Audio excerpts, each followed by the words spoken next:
Good morning बच्चों, कैसे हैं आप सब। आज के इस वीडियो में हम बात करेंगे पॉइंट नंबर 8 की, जो एग्जाम्शन का ही है। तो इसमें हम देखते हैं हेडिंग क्या है। Exemption of capital gain on shifting of industrial undertaking from an urban area to special economic zone. Last वाले यानी कि 7 पॉइंट में हमने देखा था कि हम अर्बन एरिया से नॉन अर्बन एरिया में अपनी इंडस्ट्रियल अंडरटेकिंग के वजह से जो शिफ्टिंग करते हैं, उसमें land, building, plant, machinery shift करते हैं, तो उससे जो कैपिटल गेन होता है वो हमारा एग्जेम्प्ट हो सकता है कुछ कंडीशन के तहत। यहाँ और इस पॉइंट में और उस पॉइंट में फ़र्क सिर्फ इतना है कि वहाँ हमने अर्बन से नॉन अर्बन में लेकर गए थे, यहाँ हम अर्बन से स्पेशल इकोनॉमिक जोन में लेकर जाएंगे, जिसे आप सेज कह सकते हैं। और सेज जो है वो अर्बन में भी हो सकता है, नॉन अर्बन में भी हो सकता है, राइट। अब बात करते हैं कंडीशंस की। बाकी सारी चीज़ें वही हैं, मुझे लगता नहीं है कि रिपीट करवाना चाहिए। वही लैंड, बिल्डिंग, प्लांट और मशीनरी, फर्नीचर और बाकी सब एसेट्स को छोड़ देंगे। अर्बन एरिया में सिचुएटेड होना चाहिए ये सारी एसेट्स। शिफ्ट का करना है आपने, सेल्स में करना है। और बाकी सारा सीन वही रहेगा। जो भी कैपिटल गेन आएगा वो उसको आपको पिछले 1 साल में या आगे आने वाले 3 सालों में, जैसे कि पिछले वाले पॉइंट में ही था, आपको कहाँ शिफ्ट करना है, सेज में वो पैसा आपको लगाना है, ठीक है। यहाँ तक ऑलमोस्ट सब कुछ क्लियर है। जो मेन पॉइंट बताने का है इसमें, जो नया पॉइंट है वो ये है कि अगर कैपिटल गेन, 1 मिनट में आपको यहाँ ले चलती हूँ। Computation of capital gain on the sale of new asset. मान लीजिए अब नई एसेट आप, क्योंकि हमने ये पहले बोल रखा कि नई एसेट आप 3 साल तक सेल नहीं कर सकते, ठीक है। लेकिन अगर आपने नई एसेट सेल कर दी तो नॉर्मली दूसरे पॉइंट्स में क्या होता था कि जो पुराना कैपिटल गेन होता था वो टैक्सेबल हो जाता था सारा का सारा, और नया कैपिटल गेन भी शॉर्ट टर्म कैपिटल गेन बन के टैक्सेबल रहता था।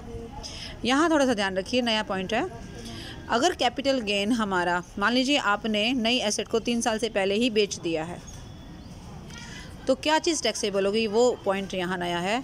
अगर हमारा कैपिटल गेन जो एग्जेम्प्ट हुआ था नई एसेट से ज़्यादा या बराबर है, मान लीजिए मेरा 10 लाख कैपिटल गेन हुआ था और मैंने 10 लाख के 10 लाख नई एसेट में डाल दिए, ठीक है।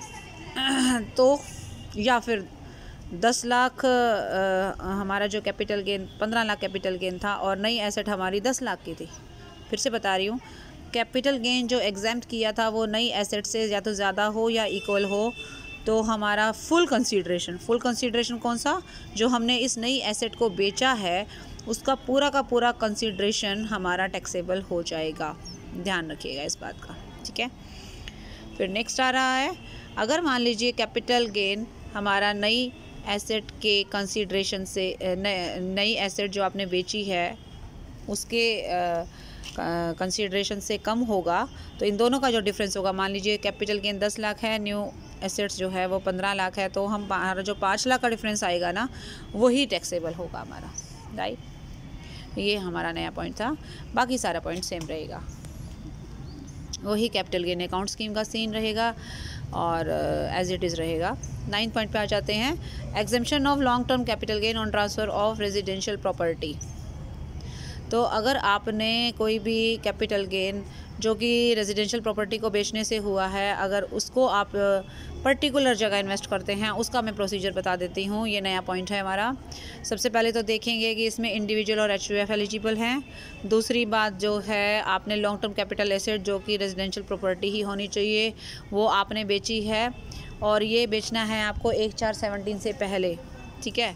और अगर ये पैसा आप किसी एलिजिबल बिज़नेस या एलिजिबल स्टार्टअप होते हैं कि जैसे कई बार आप बिज़नेस जब स्टार्ट करते हैं, उसे हम यूँ कह सकते हैं कि एलिजिबल होना चाहिए। वो एलिजिबिलिटी क्या है वो हम नीचे अभी देखेंगे।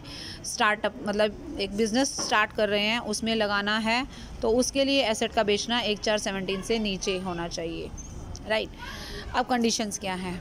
एसएससी यूटिलाइज़ करता है सारे कंसीडरेशन को, कैपिटल गेन नहीं, कंसीडरेशन को। आपने रेजिडेंशियल प्रॉपर्टी बेची 50 लाख में, तो आपने 50 लाख का क्या करना है, इक्विटी शेयर्स खरीद लेने हैं एक एलिजिबल कंपनी के। कब? अपनी रिटर्न भरने से पहले, ठीक है। क्या करना है, मकान से जो भी पैसा आया उस पैसे का इस्तेमाल आपने क्या करना है, एलिजिबल कंपनी के शेयर्स खरीदने हैं, इक्विटी, राइट। अगर वो आप कम अमाउंट पे ख़रीदते हो तो जितना अमाउंट आपने बचा लिया प्रोपोर्शनेटली उतना हमारा टैक्सेबल हो जाएगा, जैसे अगर 50 लाख की एसेट बेची है और आपने 40 लाख के शेयर खरीदे हैं, तो हमने 10 लाख का कंसिडरेशन बचा लिया है ना, तो हम देखेंगे कि हमारा कैपिटल गेन मान लो जी 2 लाख हुआ था, तो 2 lakh multiply by 40 divided by 50 करके तो जो हमारा बचेगा वो हमारा टैक्सेबल होगा। नेक्स्ट इज़ कंपनी ने अब जिस कंपनी में आपने शेयर्स ख़रीदे हैं ना, उस कंपनी को आगे क्या करना है, उस अमाउंट को जो आपने शेयर्स ख़रीदे थे विद इन 1 ईयर, जिस टाइम आपने शेयर्स के लिए सब्सक्रिप्शन दिया था, उसके 1 साल के अंदर अंदर उस पैसे को नए एसेट ख़रीदने में लगाना है, और वो होगा प्लांट एंड मशीनरी। आपने क्या करना है, शेयर्स खरीदने हैं, शेयर से जो पैसा कंपनी के पास जाएगा, कंपनी को क्या करना है, नई प्लांट एंड मशीनरी खरीदनी है। और अगर स्टार्टअप बिजनेस है कोई, तो कंप्यूटर और सॉफ्टवेयर बिजनेस भी खरीद सकती है, राइट। कंपनी इस पैसे का इस्तेमाल अगर नहीं कर पा रही तो फिर क्या करेगी, इस पैसे को एक कंसिडरेशन जो है, जो यूटिलाइज़ नहीं किया है, उसको एक पर्टिकुलर बैंक अकाउंट में जमा करवाएगी नोटिफाइड स्कीम के अंतर्गत। जैसे कैपिटल गेन अकाउंट स्कीम थी ना, ऐसे ही कोई और स्कीम के अंतर्गत जमा कराएगी।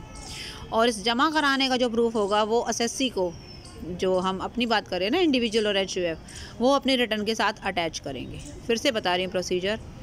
मैंने मकान बेचा, मेरे पास पैसे आए, मैंने सारे पैसे उठा के एक इक्विटी शेयर खरीदने में लगाने हैं, जो किसी भी एलिजिबल कंपनी के हो सकते हैं। कंपनी उन शेयर्स के पैसे को प्लांट एंड मशीनरी खरीदने में लगाएगी विद इन 1 ईयर, जब मैंने शेयर्स के लिए सब्सक्रिप्शन दिया। अगर कंपनी सारा पैसा नहीं लगाती है तो उस पैसे को किसी पर्टिकुलर अकाउंट में भी डिपॉजिट करा सकती है। उसका प्रूफ जो है वो कंपनी उस पर्सन को देगी, और पर्सन अपनी रिटर्न के साथ अटैच करेगा। यहाँ तक बात क्लियर हो गई है। अब ये एग्जेम्पशन कैंसिल कब होगी? एग्जेम्पशन कैंसिल कब होगी कि अगर आप पैसा जमा नहीं कराते, और जमा कराते हो तो उसको उतने टाइम के दौरान, जो 1 साल का टाइम दिया हुआ है आपको, आप उसको यूटिलाइज़ नहीं करते। दूसरा, अगर एसएससी अपने शेयर्स को 3 साल के अंदर अंदर बेच देता है, या कंपनी अपनी प्लांट एंड मशीनरी को 3 साल के अंदर अंदर बेच देती है, दोनों ही केसेस में फिर से बता रही हूँ, अगर एसएससी सेल कर देता है शेयर्स को, या कंपनी सेल कर देती है प्लांट एंड मशीनरी को, ठीक है जी, कितने टाइम में? With in 3 years. ओके, तो क्या होगा, पुराना जो कैपिटल गेन होगा ना, एग्जेम्प्टेड कैपिटल गेन, वो कहाँ हो जाएगा? टैक्सेबल हो जाएगा, ठीक है। अब वो टैक्सेबल कैसे होगा वो देखो। अगर तो शेयर्स बेचने से कैपिटल गेन हुआ है तो वो एसएससी को टैक्सेबल होगा, और अगर कंपनी ने प्लांट एंड मशीनरी बेच दिया है 3 साल के अंदर अंदर, तो जो गेन होगा वो कंपनी के लिए टैक्सेबल होगा, राइट। अब एलिजिबल कंपनी का मतलब समझ लेते हैं।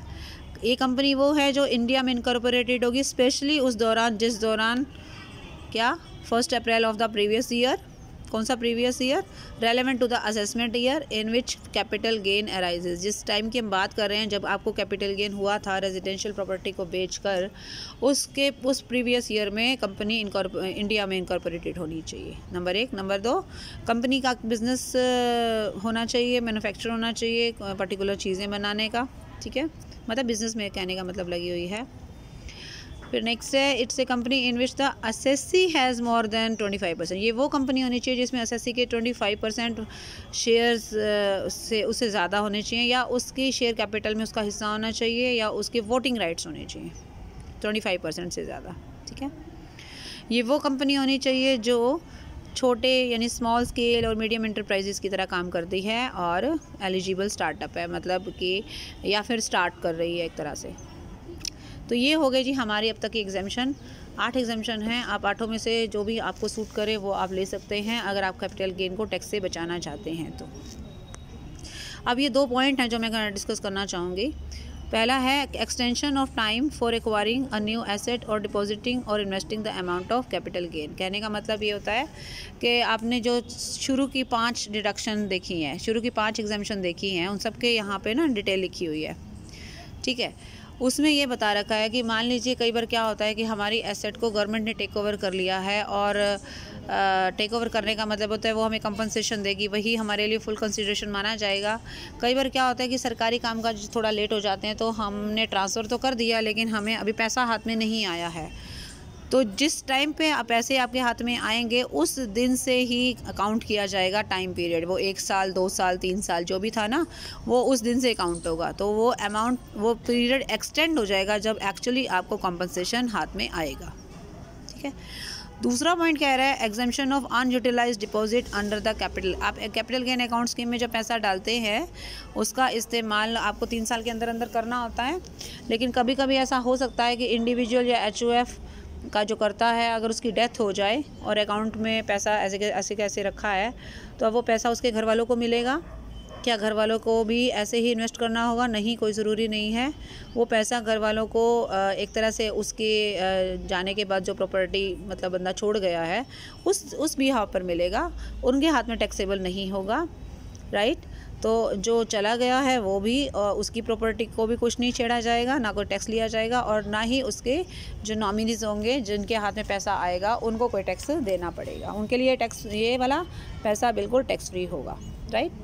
Now there are some points जो टैक्स से रिलेटेड हैं। मैं इन सब को सिर्फ तभी उठाऊंगी जब मेरे सारे हेड्स यानी कि 5 हेड ऑफ इनकम क्लियर हो जाएंगे। उसके बाद हम जब टैक्स की कैलकुलेशन पर आएंगे then I will tell you about this rates of taxes. Otherwise अभी फ़िलहाल मैं इस चैप्टर को यहीं स्टॉप कर रही हूँ। तो that's all for this video. इस वीडियो में आपने लास्ट की 2 डिडक्शन देखी, दो एग्जम्पशन देखी हैं, और इस तरीके से हमारी 8 एग्जम्पशन होती हैं जो हमें मिल सकती हैं। सारी नहीं मिलेंगी, वो डिपेंड करता है कि आपको कौन से सर्कमस्टांसेस सूट करते हैं, कौन से सिस्टम सूट करता है, उसके हिसाब से आप अपने कैपिटल गेन को टैक्स से बचा सकते हैं। So thank you so much, bye bye and take care.